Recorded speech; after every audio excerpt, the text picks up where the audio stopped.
Kind of funny that we only see 3 teams dropping on military given that plane. Yeah, a lot of south side opportunities for teams to try and utilize, but as you see only a couple of teams down there. And I mean, Ence and Afreeca Freecs landing right next to each other in the Novo kind of perimeter. That's a little surprising. I can't really recall the last time we had 2 teams down around Novo. Now let's see Meta. It's just Wicked. He's kind of surrounded by 4 AM, but I wouldn't assume to see anything going on here. And now let's see, where's the circle go? Disgusting. Okay, so Edge. Meanwhile, FaZe and Soniqs. Soniqs got there a little bit quicker, so this might be FaZe bombing into a compound that they did not get a chance to scout, and they're going to pay the price. Shrimzy going to get 2 right off the bat with the barrel shots. Where's the rest of FaZe? Etsy, oh no.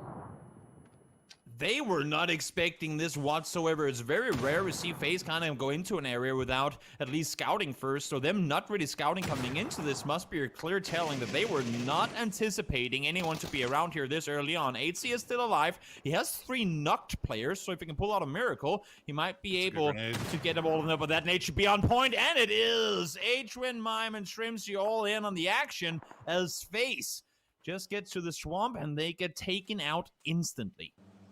I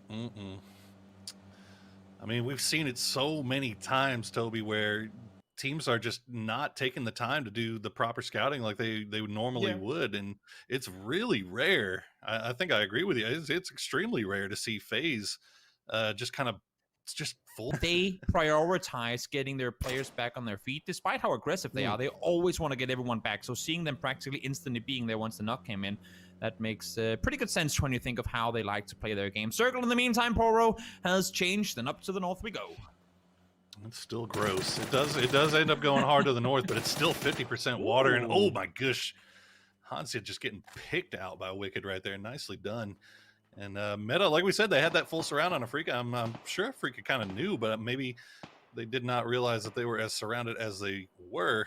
And as a result, they will lose 1 now. And looks like they're maybe running into trouble in the further part of their rotation as they run through Buriram. Meanwhile, MCG, they're vibing. They are right in the, well, about as close to center as you're going to get. Let's, they're not going to be complaining about this shift, that's for sure. Wouldn't be expecting that. Forever takes down Iroh as he came rolling on out. Actually, it is Forever that rolled on by Iroh. Wasn't the compound all along. He's going to... Decides to go because this is going to be... Oh, no. Are you serious?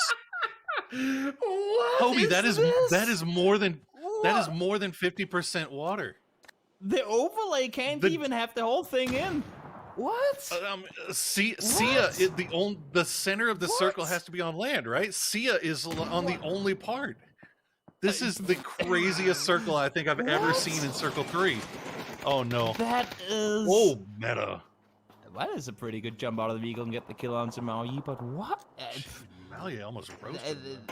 The main issue here is there's so much open space in the field. There's so much open terrain south of where now T1 just pulled up. They just made, by the way, we didn't see it on screen, but they just made a very heads-up rotation, T1 over towards that. Even though it's a small compound, just 2 buildings, very smart play from them. And now, we talked about the attack all around splitting and how it becomes to cost them. Ooh. They are 2 alone versus all of MCG. Making it happen so far. It looks like they're going to try to get the knocks there. They're not going to try to flush them. No, you don't really worry about that right now. Obviously, you're not caring about points. You're just trying to get these 2 back towards the rest of their team, and they have a gauntlet to get through. And look at this. They're actually going to make it because Ence and Meta have to worry about fighting each other. T1 hasn't really set themselves up yet. GEX doesn't have a line of sight onto it. Now AAA will be able to reconnect as TSG is pushing them from the south. I think a lot of these teams coming in from the north now, they're just hoping to get kills. They're hoping to maybe survive. I was gonna say the kills are gonna be great to get, but there's no reward. There's no reward for the kills, at least not right now, other than you've been able to wave some stats on Twitter. Maybe this is all about survival, and no one can survive. There's simply too many teams.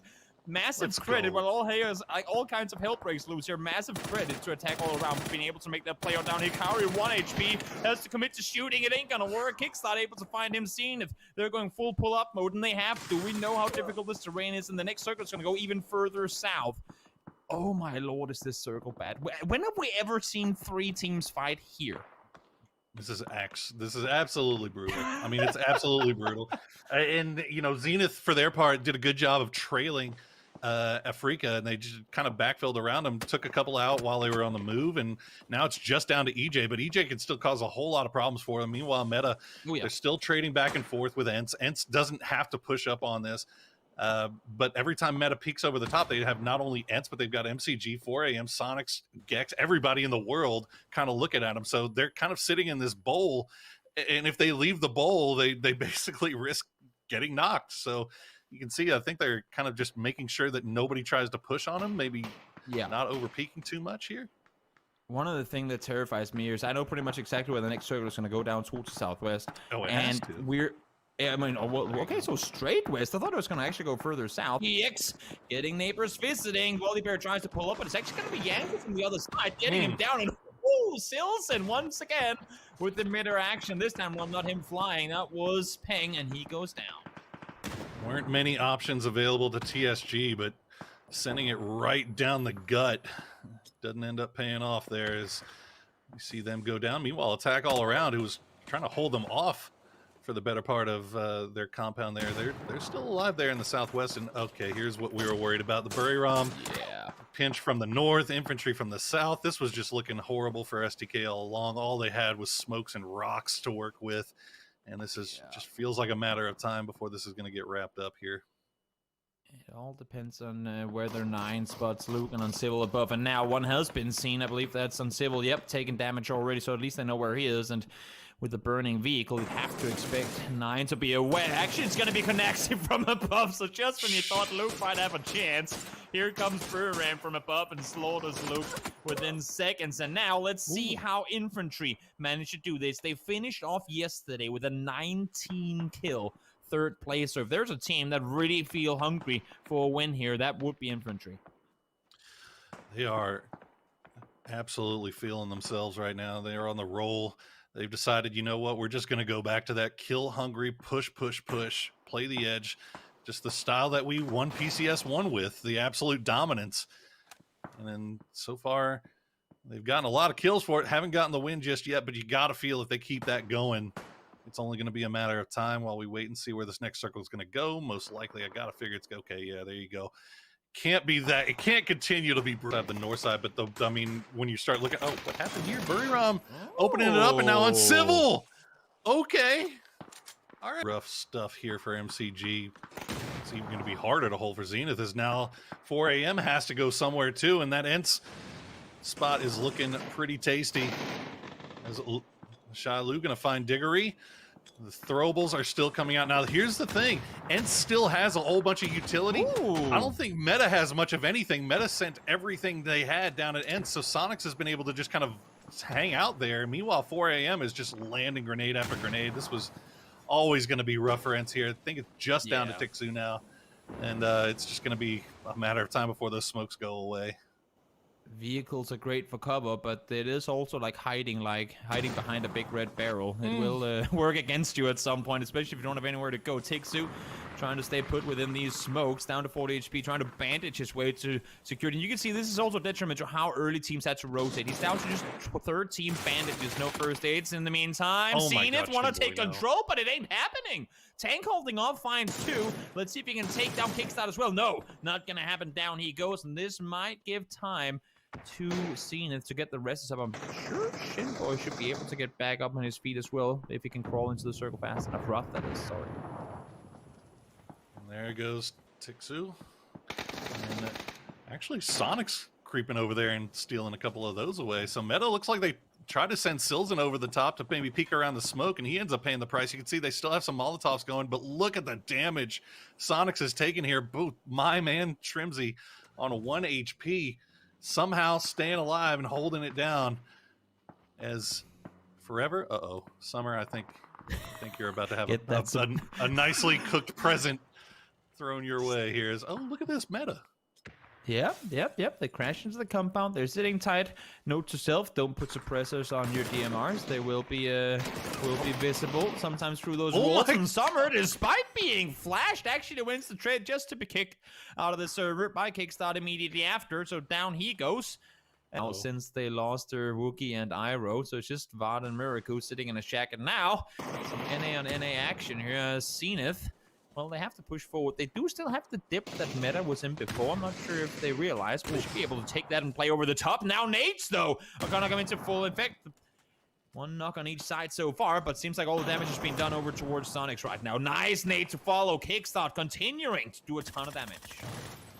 It's just this is a really hard fight for Soniqs here. The lines that Zenith is able to get,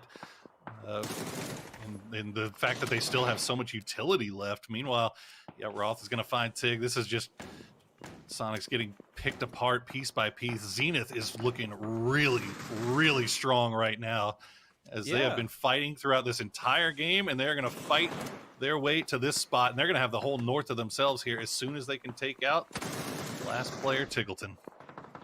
This brings me straight back to I'll hold the thought, just because I don't want to jinx anything. But this brings me straight back to their win on in Yasnaya on Erangel in week 2. They were playing like as soon as they started pushing, as soon as they started aggressing and playing together, they were playing it so incredibly well. Now let's see, it's not over and won just yet. We do still have people on the other side. Shinboy underneath the car finds Tiggleton. It's just Crimson left alive. He finds Poonage. Don't allow that flush to come in. Hold your player. Make sure to keep him alive. Now spots one on the other side, but it ain't gonna matter. Kickstart is there over the top to get the kill and continuing. Worry about the hilltop while also at the same time trying to deal with T1. But I gotta say, I mean, for a team that I've been giving a lot of hard times for being too passive, I love the fact that they rotated in here when they did. They knew that T1 hadn't rotated yet. Now they might get to beat them on the rotation. Let's see. They try to come over the top. They try to take the play up towards Zenith, and they just will not have it. Zenith, I do not know what you had for breakfast today, guys, but I want some of it, because you are wrecking all of these guys. They have no place to play from whatsoever. They're looking so strong, and that grenade will take out Aqua. Adder's going to be down next. AAA doing a little bit of service for Zenith as well. They pick up a few kills, but as you said, I mean, AAA, they're in a great position. They have this whole western ridge line that they can play around. 4 teams left alive, 4 still up, and that's what surprises me the most here, Zenith, because it hasn't just been every single... I mean, it looks like the option is going to be to fight AAA here, and I mean, AAA is in the winning spot. That is the winning spot. Yes. And I think Zenith has put 2 and 2 together here, and they realize, okay, we got to take this fight and win this fight if we're going to win this game.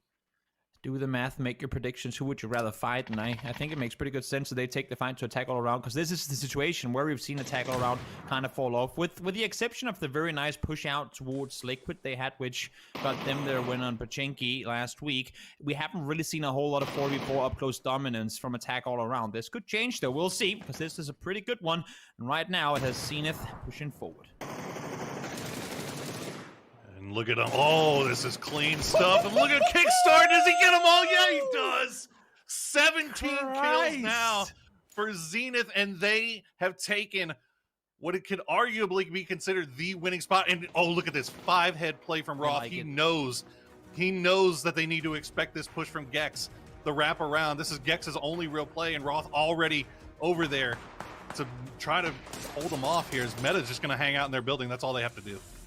As much as I like Roth making the hold, they also really love the fact that GEX pushed out the way that they did. They know they have Meta, as you said, inside the build, and they did not want to have to deal with that, expecting to become the third-party victim themselves. So if things go in the way that GEX wants now, they can hold one guy with CC here, looking towards the west, while they together with Zenith, will deal with Meta. I like the idea from both teams, but as you said, Roth instantly reading that play, that could arguably be what wins Zenith the game, because had he not been up there on the hill doing some sort of suppressing fire in that direction, calling that play, Zenith could have had easily 2 players taken down while they were looking away. I mean, they could still be in trouble. Meta should leave this compound. Meta should try to wrap around. You can see Kickstart is positioned to kind of keep an eye on Meta, but Meta is just content with holding the inside of that compound for the time being, and just waiting. I'm not sure what it is that they're waiting for, but I guess they're just hoping that maybe GEX and Kickstart, or not Kickstart, but Zenith get involved in a fight, and maybe they can then make their move out. And now GEX, for their part, realize that Zenith has read them like a book, so now they realize, okay, the better fight is to try to go and take Meta. Yeah, they want to be... I mean, GEX right now are doing everything to force Meta to make a move, but they're holding their hand. They're waiting. They're not doing anything, and And it makes sense to the extent that Meta wanted to push out when GEX and Zenith started fighting, but now they waited so long. Now this play is just making it like becoming much harder. They have the blue on the back, they're up against the wall. It's gonna be so hard for them. GEX are here, and Zenith could not wish for anything else. They will get yet again a third-party opportunity to push forward. Now first one to fall is gonna be Sparking. They're caught in the corner. I don't see a world where you can get out of here alive. It's gonna be so incredibly difficult. They took their time, they waited too long, and this should be the downfall of Meta. Yes, there they go, and now it's just Zenith and GEX left alive. 4 versus 1. And it's down to just CC. As we said, we knew. Oh, CC will find one. No, Roth